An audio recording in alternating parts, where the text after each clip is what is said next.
வணக்கம், நான் Vijayan, civil engineer. ஒரு சென்டில் நமக்கு வந்து வீடு கட்ட முடியுமா அப்படின்னு சொல்லிட்டு பார்க்கலாம். கண்டிப்பாக முடியும், ஒரு சென்டில் கட்டலாம். ஆனால் அதுக்கான லேண்டு மெஷர்மெண்ட் நம்ம பார்க்க வேண்டியது இருக்குது. கரெக்டான லேண்டு மெஷர்மெண்ட் இருந்ததுன்னா கண்டிப்பாட்டு இந்த மாதிரி ஒரு 2 BH ஹவுஸ் பிளானு நம்ம வந்து பண்ணிவிட்டு கட்டலாம், வீடு கட்டலாம். இது எப்படி பண்ணலாம் அப்படின்னு நான் இதை சொல்ல போகிறேன். இது என்ன டைரக்ஷனில் இப்போ இந்த பிளான் பார்த்து போட்டிருக்குன்னு பார்த்தீங்கன்னா, இந்த பிளானை ஈஸ்ட் ஃபேஸ் பார்த்து இந்த பிளான் வந்து நம்ம இப்போ பண்ணியிருக்கோம். அப்போ இதில் வந்து பார்த்திங்கன்னா 2 பெட்ரூமு, சென்டரில் வந்து காமனாட் வந்து அட்டாச் டாய்லெட்டு கொடுத்துருக்குது. என்ட்ரன்ஸில் இன்சைடு போன உடனேயுமே இதோட லிவிங் ஏரியா இருக்குது. இதோட லிவிங் ஏரியா வந்து பார்த்திங்கன்னா இந்த மெஷர்மெண்ட்ஸ் வந்து பார்த்திங்கன்னா 13 அறையும் இது வந்து 8 அடியும் மட்டும் இருக்குது. நம்ம தேவைப்பட்டோன்னா டிவி யூனிட் வந்து இந்த இடத்துல வந்து ப்ளேஸ் பண்ணலாம். இந்த இடத்துல வந்து நம்ம வந்து டிவி யூனிட்டு ப்ளேஸ் பண்ணலாம், டிவி யூனிட் வைக்கிறதுக்காக.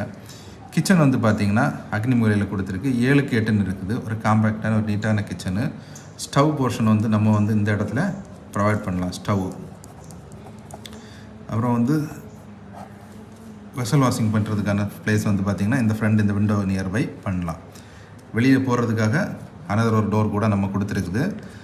இது வந்து ஓப்பன் கிச்சனாக கூட நம்ம வந்து இந்த இடத்த வந்து யூஸ் பண்ணலாம். ஓப்பன் கிச்சனாக கூட யூஸ் பண்ணி நம்ம ஹாலில் இருந்துட்டு ஆக்சஸ் பண்ண மாதிரி பண்ணலாம். அதுக்கு ஆல்ரெடி ஓப்பன் ஏரியாவும் டோரும் கொடுத்துருக்கு. இந்த 2 பெட்ரூமுக்கும் காமனாட்டு ஒரு டாய்லெட் கொடுத்துருக்குது. ஃபஸ்ட்டில் இருக்க ஒரு பெட்ரூம் பார்த்தா 7க்கு 9 ரன் அளவில் வந்து கொடுத்துருக்குது. இதில் வந்து 7க்கு 9 ரன் கொடுத்துருக்கு. அப்புறம் வந்து பார்த்திங்கன்னா அனதர் ஒரு பெட்ரூமு இருக்கிறதுல கொஞ்சம் பெரிய சைஸ் பெட்ரூமு 8க்கு 9 ரன் கொடுத்துருக்கு. இந்த போர்ஷன் வந்து 8ம் இது வந்து 9 அறையும் வந்து கொடுத்துருக்குது. அப்போது இது வந்து இதோட அவுட்டர் மெஷர்மெண்ட்டை நம்ம பார்க்கலாம். இந்த அவுட்டர் மெஷர்மெண்ட்டு பார்த்திங்கன்னா 22 அடியும் 4 இன்ச்சும் இதோட ஃப்ரண்டேஜ் வந்து வர்ற மாதிரி இருக்குது. இந்த பிளானோட லென்த்து அதை வச்சு பார்த்திங்கன்னா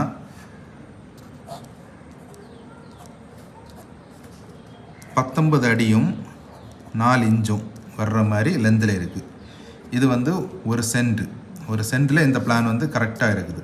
அப்படி பார்த்திங்கன்னா ஒரு சென்ட் என்னது, ஒரு சென்ட் வந்து 435.6 ஸ்கொயர் ஃபீட்டு வருது ஒரு சென்ட்.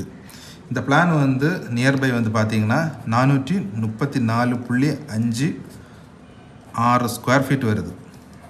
ரவுண்டாக எடுக்கும்போது நமக்கு வந்து 435.6 ஸ்கொயர் ஃபீட்டில் வந்து இந்த ஹவுஸ் பிளானை வந்து நம்ம பண்ணியிருக்கோம். இதுக்கு ஸ்டெப்ஸ் வேணும்னா கூட நம்ம வந்து சைடில் இருந்து போட்டு ஸ்டெப்ஸ் வந்து இந்த போர்ஷனில் எடுத்துக்கலாம். ஸ்டெப்ஸு இல்லை ஒரு லேண்டிங் போட்டால் நமக்கு மேலே வந்து மொட்டை மாடிக்கு ஸ்டெப்ஸு சைடில் இருந்துகிட்டே போயிடும். இந்த மாதிரி இதோட டிசைனை நம்ம பார்க்கலாம். இந்த பிளானோட டிசைனும் இதை கொடுத்துருக்கேன். இதுதான் இந்த பிளானோட டிசைனு. இந்த பியூட்டிஃபுல்லான ஹவுஸ் பிளானிங்கோட டிசைனு. அப்புறம் வந்து இந்த பிளான் இதே மாதிரி உங்களுக்கு கன்ஸ்ட்ரக்ஷன் ரிலேட்டடாட்டு ஏதாவது டிப்ஸ் தெரியணுன்னா நம்மளோட சேனலை சப்ஸ்கிரைப் பண்ணுங்கள். அதுக்கு முன்னே லைக் ஷேரும் பண்ணுங்கள். உங்கள் ஃப்ரெண்ட்ஸ் ரிலேட்டிவ்ஸுக்கு யாருக்காவது இந்த இது யூஸ்ஃபுல்லாக இருந்ததுன்னா அவங்களுக்கும் ஷேர் பண்ணி கொடுங்க. தேங்க்யூ ஃபார் வாட்சிங். தேங்க்யூ.